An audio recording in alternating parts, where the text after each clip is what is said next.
I love the Death Tornado spin animation so much. And here's another ancient Egyptian level called Sphinxinator. It's a level that was originally known as Sphinxter in earlier builds of the game. Ugh. And this is, I think it's one of only 2 or 3 times in the entire series, or at least in the Naughty Dog games, where they actually put boxes behind where you spawn, compared to, say, Insomniac titles where they do that all the time.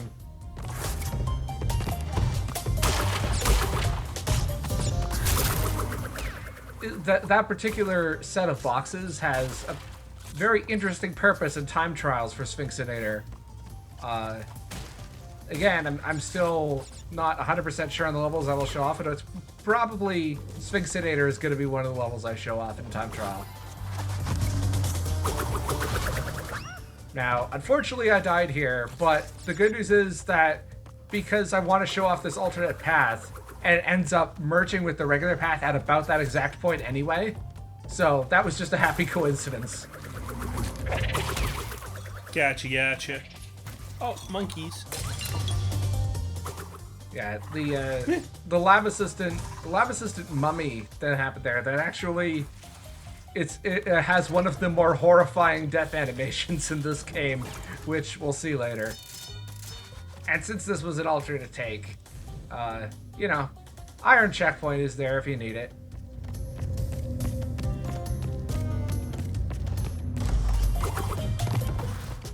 And back to the regular take. See? Virtually seamless. Magic of editing!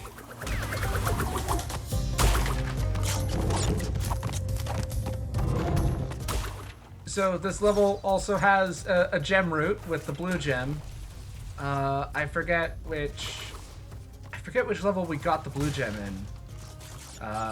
Although I think I said earlier that because there's one level with the purple gem for Tomb Time. That's actually, you get the purple gem in the 5th warp room, which I think was part of the confusion when I was recording, because I made a mental note to go back and get the gems for Tomb Time, but because you had to wait until like the 5th warp room to get the purple gem. Anyway, I'm just rambling. It's all good.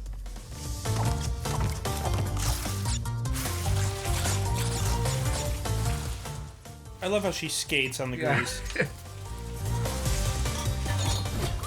Yeah, I mean, these are basically the same physics as the ice physics from Crash 2.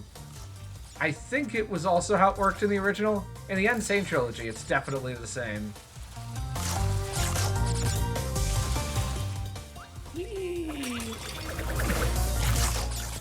And one last stake to finish things off. And of course, Death Warp. It's the most efficient way to collect your all your gems.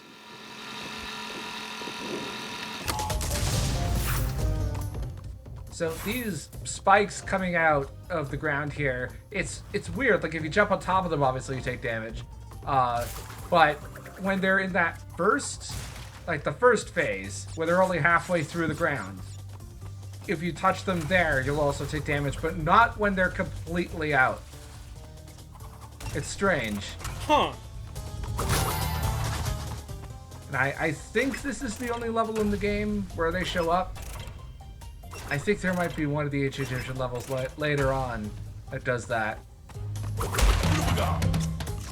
Also, I am just realizing now that there is at least one new area coming up later. Ooh. Or a new area type at least. I know I went on that whole tirade earlier at the end of the previous video. Please ignore that. Oops. Now, this bonus round, in the take that I settled with, pretty much everything went wrong. For example, Poor Coco. I succeeded in breaking all the boxes, but not much more than that. At what cost? At what cost? At the cost of maybe 1 or 2 lives. that I could have gotten during the bonus round, but didn't.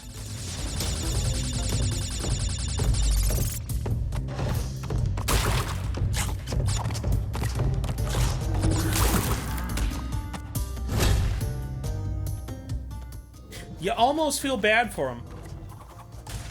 Well, I mean, they don't really have emotions, the lab assistants at least, because, you know, when the next time that we're in the secret warp room from the middle platform, you'll notice that that's actually the same area where Cortex and Engine were genetically engineering the lab assistants. Now, we don't know if the lab assistants in Crash 1 and 2 were also manufactured like this. There's only confirmation in the third game. Huh. So at the very least, you know, you don't need to feel sorry for these particular lab assistants. There's always just more of them coming down the conveyor belt. I gotcha. Once again, we can blame all of society's problems on Henry Ford. Yeah. Without him inventing the assembly line, there would be no lab assistants to fight. It's perfect logic.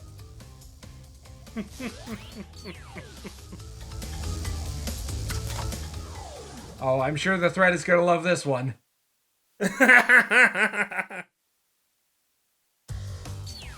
hint mentioned the yellow arrow pointing to your objective on the screen.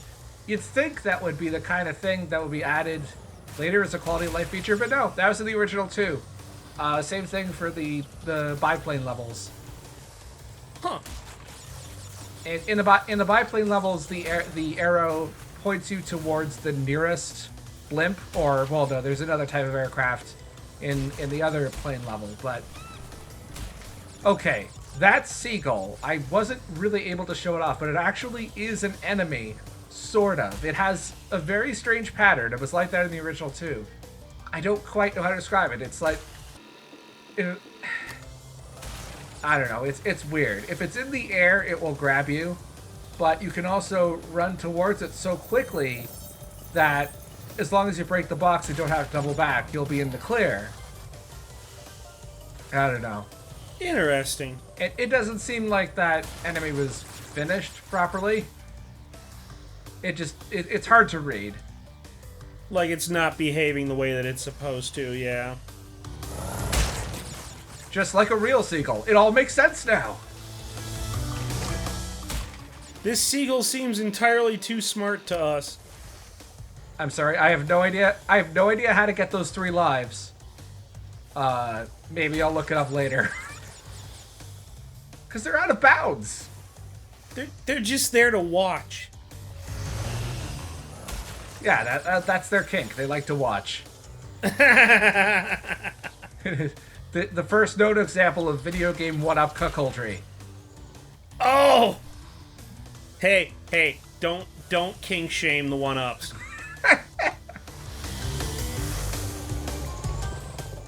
Have we seen those sharks before? I think we have.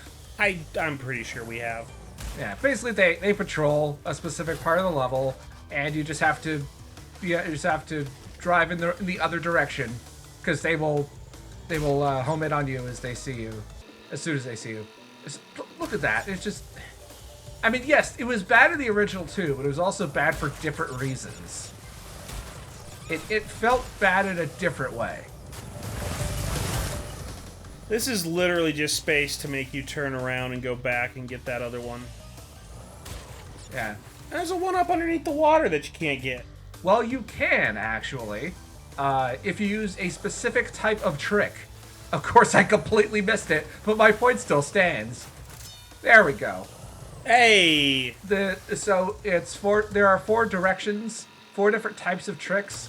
If you hold forward while going off the ramp, then it's a much higher jump and a longer jump that also dives underneath the ground, which is how you get that one up there.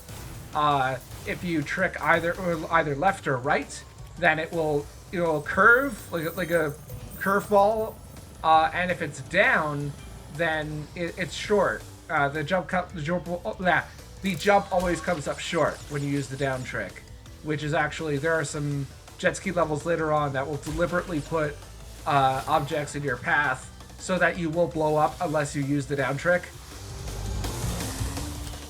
That's devious. Yeah, like imagine if in Resident Evil 4, you know, it was your ability to succeed was dependent entirely on whether or not you held L and R while using the jet ski at the end.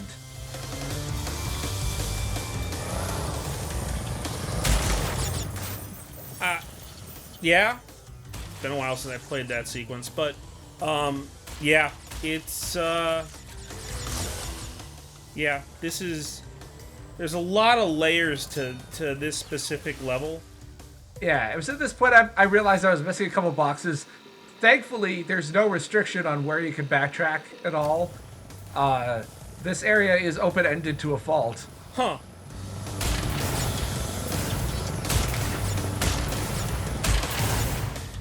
So that at least that meant that I could preserve this take, even if I had to cut out a lot of it.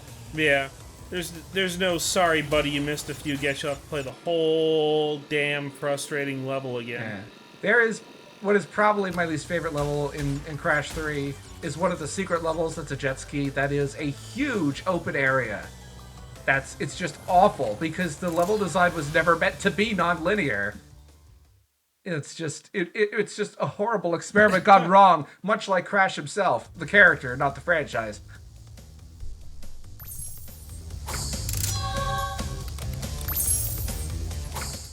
So, the next level is weird. We're not actually going to go through the main entrance, which is level 19. Instead, we're going to go into the secret warp room. Because I was getting the time trial relics off screen. So instead of going into this level here, we're going to take its back entrance, which is what you get for 20 time trial relics, if memory serves. Okay. See, it goes in order from 5 to 30. 5 to 25, sorry. Yeah, this is for 20 relics. So we're actually going to go through the back door. So to speak.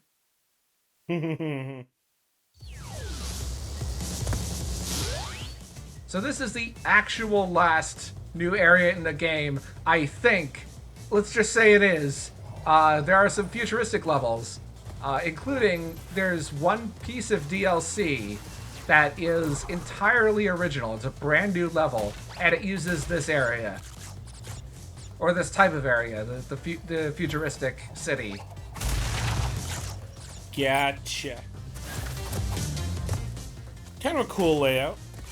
Yeah, I think I mentioned earlier, when it comes to Engine's backstory, I think I almost brought it up last video, but I got cut off. Basically, the idea is that he was a rocket scientist. One of his experiments went wrong, and a rocket got lodged in his head, and he was able to turn it into a life support system at the cost of his sanity. It's very strange. And Engine's had a couple of voice actors, one of which actually was Nolan North. It was one of his first big video game roles, was playing Engine in Crash Twinsanity.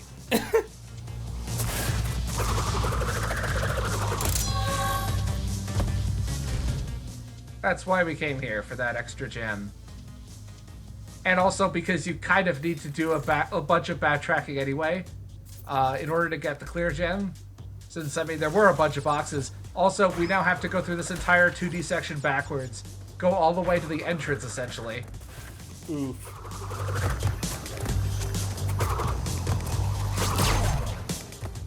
And we got lab assistants and UFOs. All sorts of crazy things here.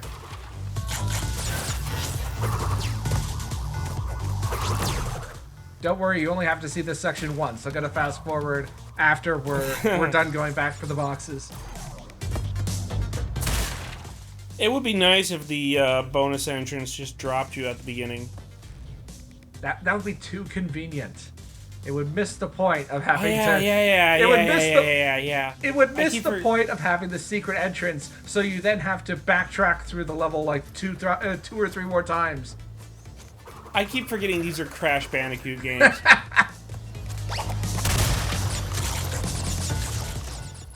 man. We have... Oh, no, never mind. I don't know what the name is for that, for like half of the enemies here. I did not take my usual trip to Bandipedia, the official Crash Bandicoot wiki, before recording today. The fact that there's a such thing as an official Crash Bandicoot wiki, sorry, it's not entertains me to no end. It's not official. It's through fandom, like all the other wikis are. Aha. Although, while we're on the subject of weird things about Crash Bandicoot that I know about for some reason, Naughty Dog apparently created or outsourced to create a Crash Bandicoot animatronic that appeared at E3 1996 in Sony's booth. And if Naughty Dog's, if their own website is to be believed, they also made talking animatronics for E3 97 and 98. But I have no proof for that, other than some old photos of the Crash animatronic from Naughty Dog's old website. That's terrifying. I hope they didn't use the Spyro the Dragon voice actor that they did for that one Crash Bandicoot 2 commercial. It's understandable if you have suppressed that memory. I've suppressed that pretty hard, but like here's the thing, like every other experience anyone who has ever had with an animatronic has suppressed the bejesus out of those memories. I do remember, I don't know if it was like an original character or something else, but the one time I've been to FAO Schwartz when I was very young, there was a talking animatronic of some kind. This would be the kind where they had a voice actor behind it, and it was just the animations that were pre-canned. But I don't know. I don't have that much of a memory of it. Do you recall if it was terrifying? I don't recall being that scared of it, honestly. I just thought it was kind of weird. Though I also have another memory of, it wasn't at FAO Schwartz. This is when I was in London.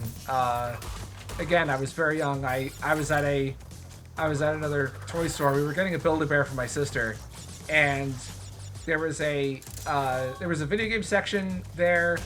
Me not realizing that the difference between PAL and NTSC at that point in my life, I seriously considered buying a copy of the Xbox version of Crash Bandicoot Wrath of Cortex.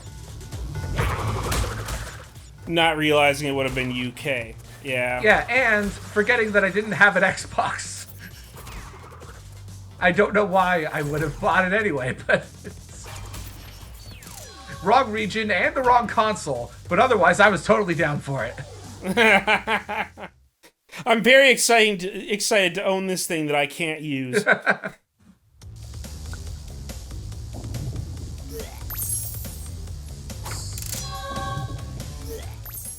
And next up, we're gonna fight Engine. Engine's fight is actually exclusive to Coco, because she gets all the cool vehicle levels, I guess. Oh.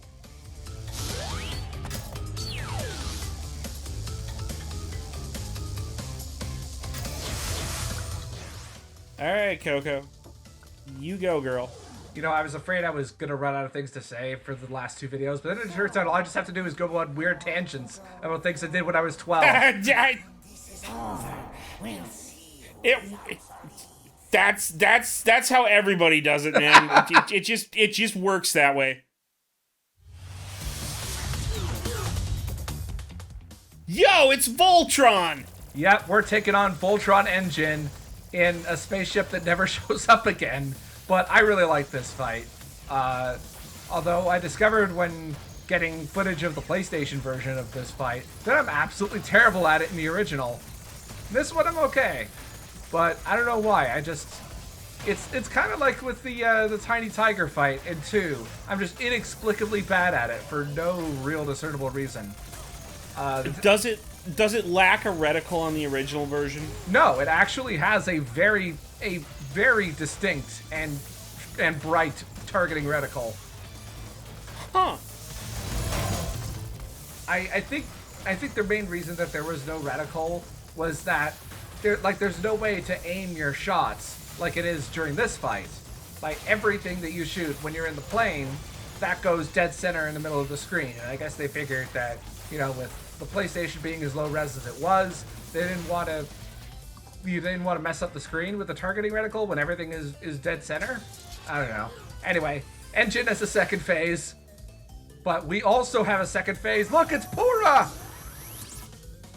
He's got a massive fuck-off gun for us to fight the engine with. My real question is, how is there a breeze in that cockpit for Coco's scarf to blow? She just has the air conditioning on. That's the kind of hard-hitting investigative journalism I expect out of our Let's Plays. Anyway, I vastly prefer this engine fight to what we got in Crash 2, where it was just Crash standing there throwing apples, or in the original, not even bothering to throw the apples. They just emerged from his chest. Which was the style at the time. This is the fruit bazooka. It doesn't seem very useful at first because you have to stand still, but it's actually really useful, specifically for time trials. I will leave you to discern why until we actually get to the Crash 3 time trial video much later.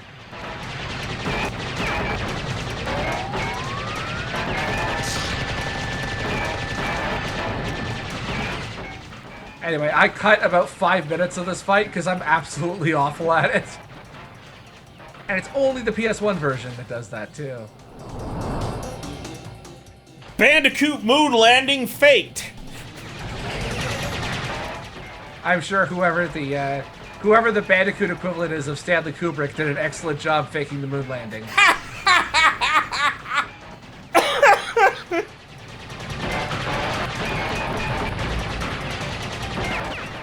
Yeah, I cut out about 5 minutes of this fight. Trust me, it was not worth saving that footage.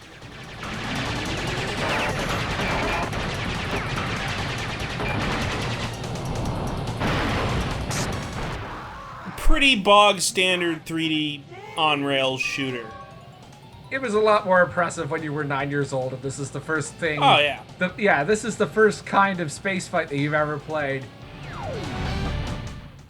Anyway, that's it for bonus content for this video. I'm gonna save it for much later. The next video is like 25 minutes, which is pretty long for this kind of format. So more bonus content will come afterward. Maybe in. I'm not gonna bother the videos because I have my own numbering scheme separate for each game. But yeah, in maybe 2 or 3 more updates, we'll see. We'll see some more traditional bonus content. Excellent.